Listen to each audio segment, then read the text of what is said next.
Selamat pagi Bapak Ibu, selamat pagi Pak Gigi, selamat pagi Pak Romi, selamat pagi Bu Heni, selamat pagi Bu Erna, selamat pagi Bapak Ibu semuanya.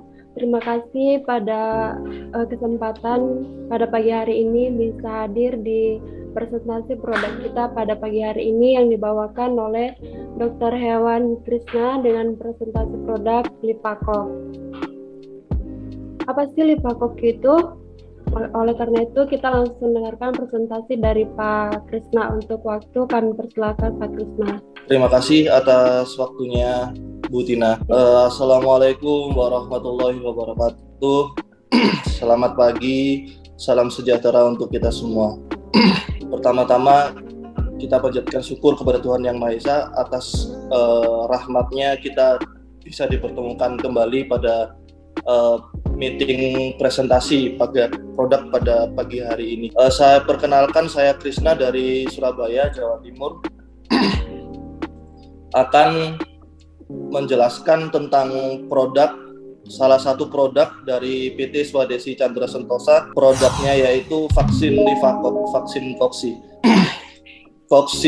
Koksidiosis itu merupakan penyakit parasit pada sistem pencernaan unggas yang akibat dari infeksi protozoa genus Eimeria.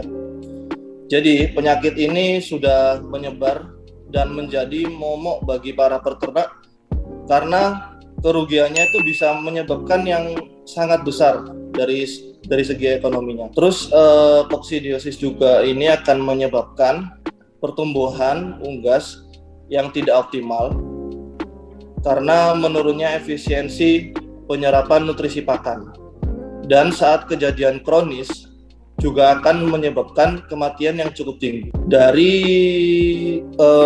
kerugian dan penyebabnya tersebut, Swadesi Chandra Sentosa memberikan saran untuk penggunaan vaksin Koksi, yaitu salah satunya vaksin Lipakok. Komposisi vaksin Lipakok ini sendiri yaitu terdiri dari Eimeria cervulina, Eimeria maxima, Eimeria tenella, dan Eimeria necatrix. Dan salah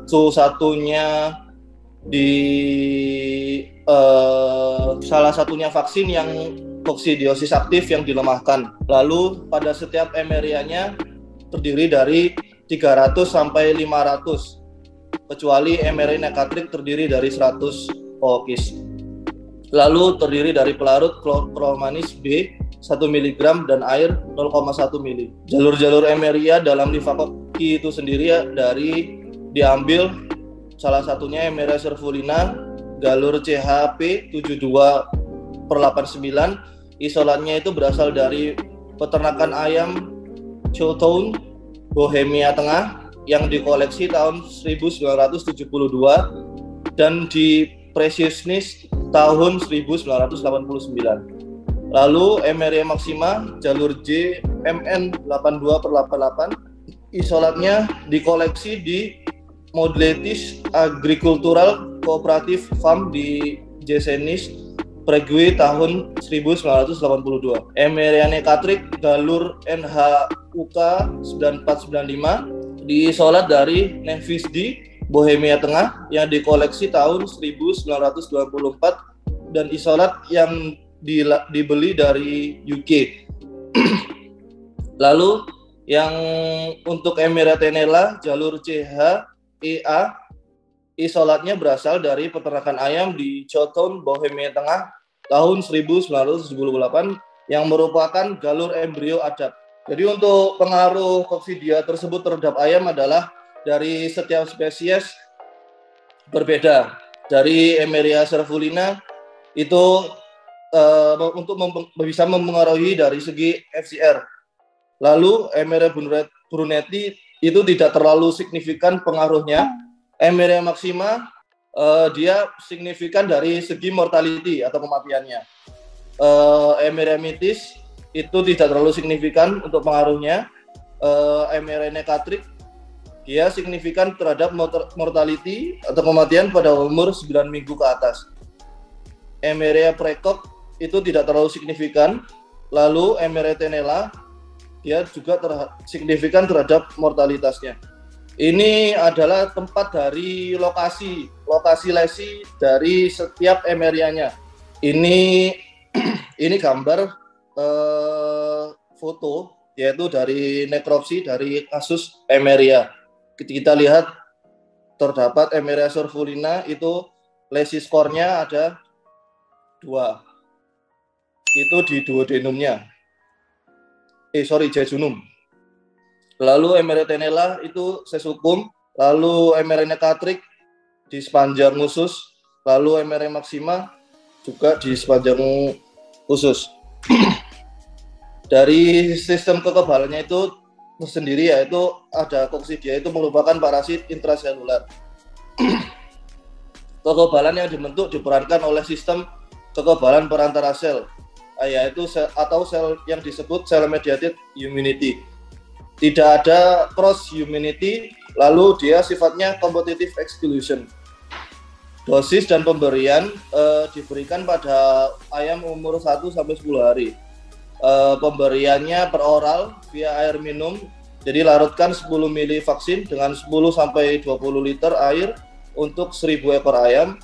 Lalu untuk pemberian via spray bisa dilakukan untuk ketika DOC untuk setiap 100 ayam itu menggunakan 1 ml 100 sama dengan 100 dosis Livacoq Q dalam 19 ml air.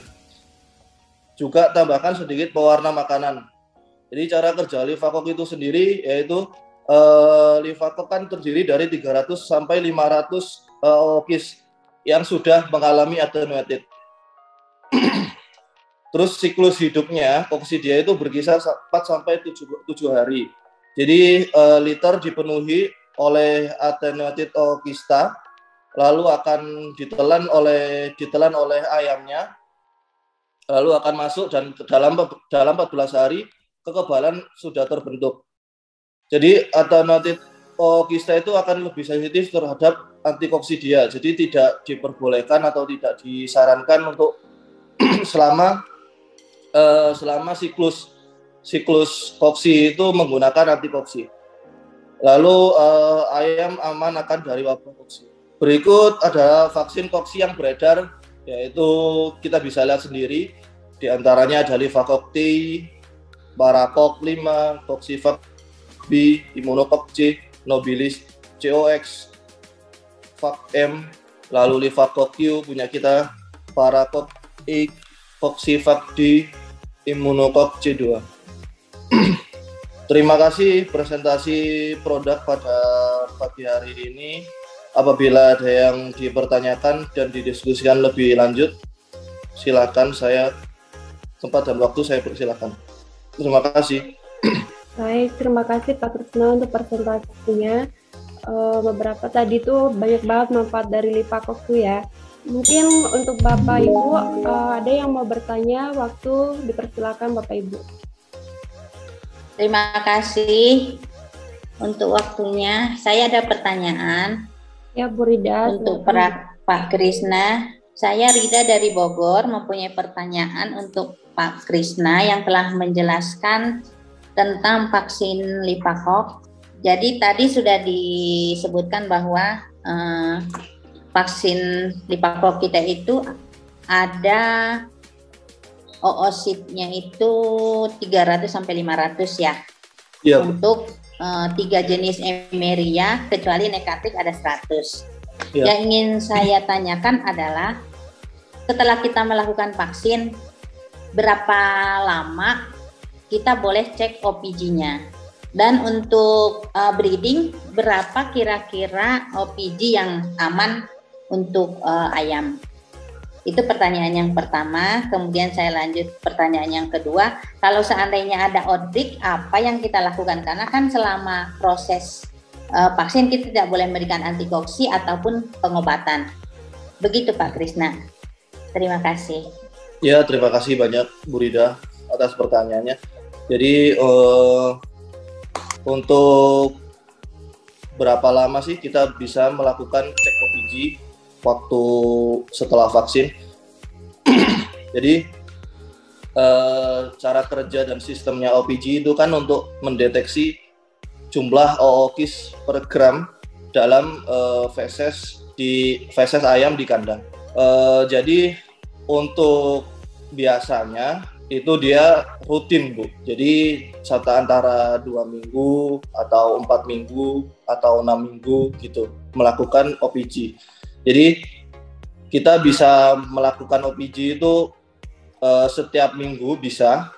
Jadi untuk mendeteksi atau istilahnya kita bisa mengetahui jumlah OOKIS yang sudah ada di feses ayam tersebut, di kandang tersebut. Lalu untuk jumlahnya,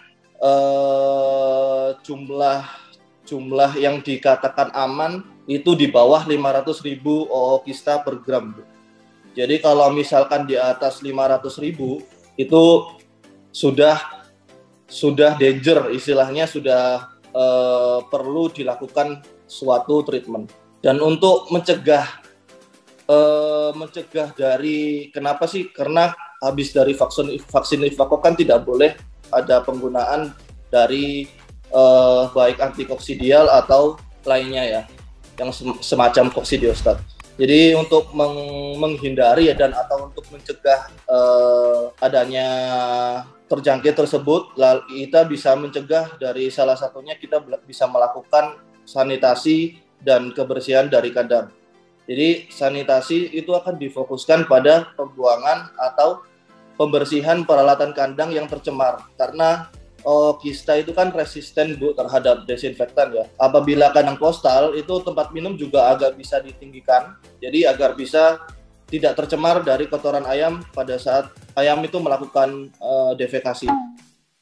Lalu yang kedua, langkah yang kita bisa lakukan yaitu pembersihan dan kontrol liter atau sekam.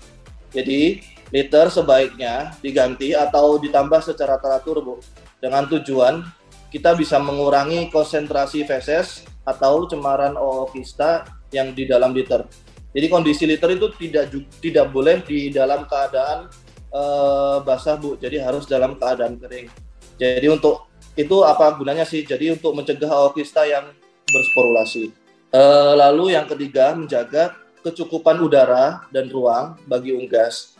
Jadi dengan mengatur ventilasi kandang biasanya. Lalu yang terakhir yaitu akan kita kalau misalkan ada case, ada yang terjangkit, jadi kita bisa melakukan isolasi dan bisa kita mengobati pada unggas yang terkena gejala koksidiosis tersebut. Itu sih, Bu Rida. Ya, makasih Pak Krisna. Kalau ini kan yang di bawah 500.000 nih, pertanyaan yang pertama tadi ya. Iya. Itu apakah sama dengan yang untuk nekatrik? Soalnya kan kalau nekatrik dia cuma 100 jadi gini, ya, Bu. 100. Jadi Bu Rida, yang 500.000 itu dari jumlah semua emeria, Bu. Oh, jumlah semua emeria. Iya. 500.000 itu bukan 500.000 per itu ya, OPG. bukan per spesies. Bukan per spesies. Jadi 500.000 OPG, oosit per gram. Bukan dari setiap emerianya. Karena kalau kita lihat dari lapangan pandang mikroskop, kita juga tidak bisa misalkan banyak nih jenis emerianya. Kita juga tidak mengidentifikasi itu kalau dia emeria tersebut. Karena bisa dilakukan itu 40 kali 400 pembesaran pada 400 pembesaran gitu, Bu. Jadi kalau yang identifikasi lebih ke ini, Bu, dia pembesarannya lebih besar daripada yang kita biasanya lihat kalau dari segi OPG, hitung OPG aja. Baik Pak Krisna, terima kasih atas penjelasannya. Sama-sama, Bu. Saya kembalikan ke Mbak Tina. Ya, silakan Pak Murihama, Pak. Ya, makasih Mbak Tina. Mas Krisna, saya ingin nanya nih, ada sedikit pertanyaan. Tadi Mas Krisna sudah menjelaskan tentang Livakok ya, yang diatenuasi ya. Jadi saya ingin tanya sedikit tentang apa sih keunggulan vaksin yang sudah diatenuasi sama yang belum? Ya, yang satu. Terus yang kedua, sebenarnya sih mirip-mirip dengan pertanyaan Bu Rida ya, tentang yang setelah divaksin Livakok. Saya tanya, setelah divaksin di Pakok, berapa lama diperbolehkan mempergunakan antibiotik? Itu aja saya kira, Mas Krisna. Terima kasih. Ya, terima kasih banyak Pak Mur atas pertanyaannya.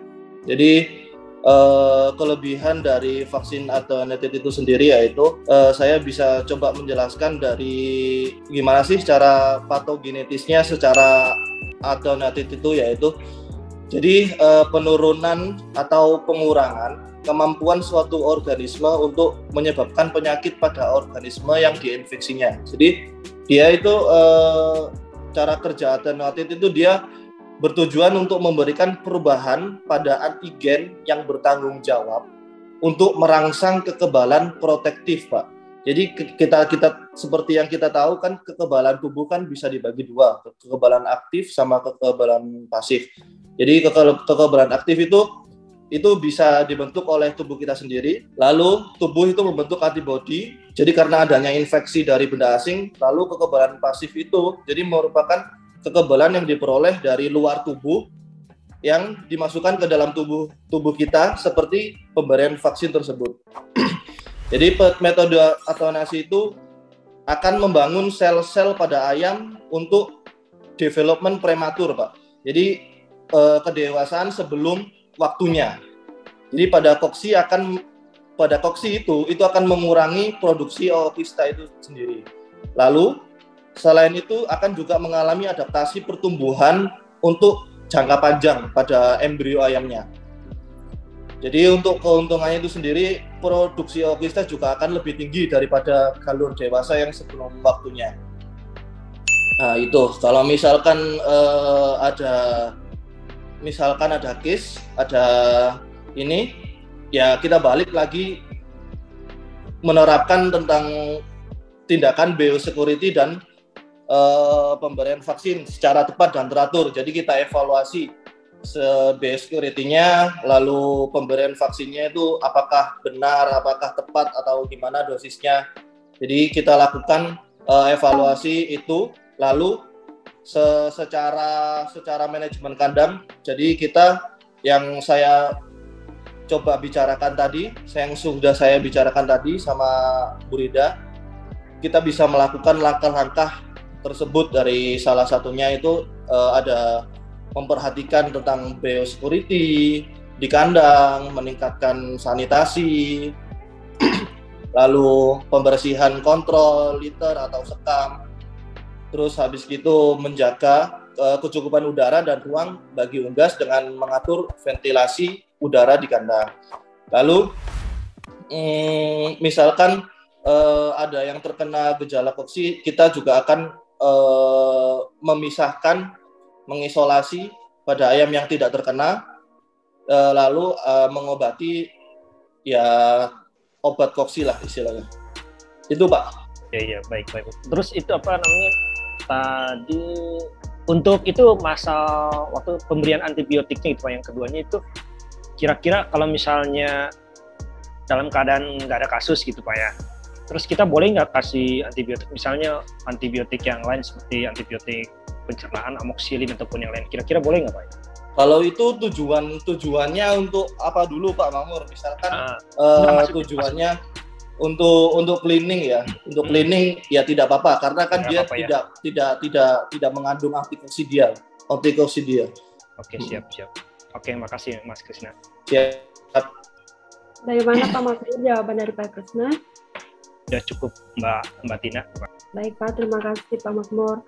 Mungkin untuk Bapak Ibu yang lain yang belum bertanya, masih ada yang mau ditanyakan tentang Lipakok Bapak Ibu?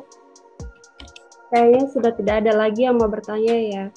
Untuk Lipakok, kayaknya semuanya udah benar-benar ini detail yang dipresentasikan Pak Krisna.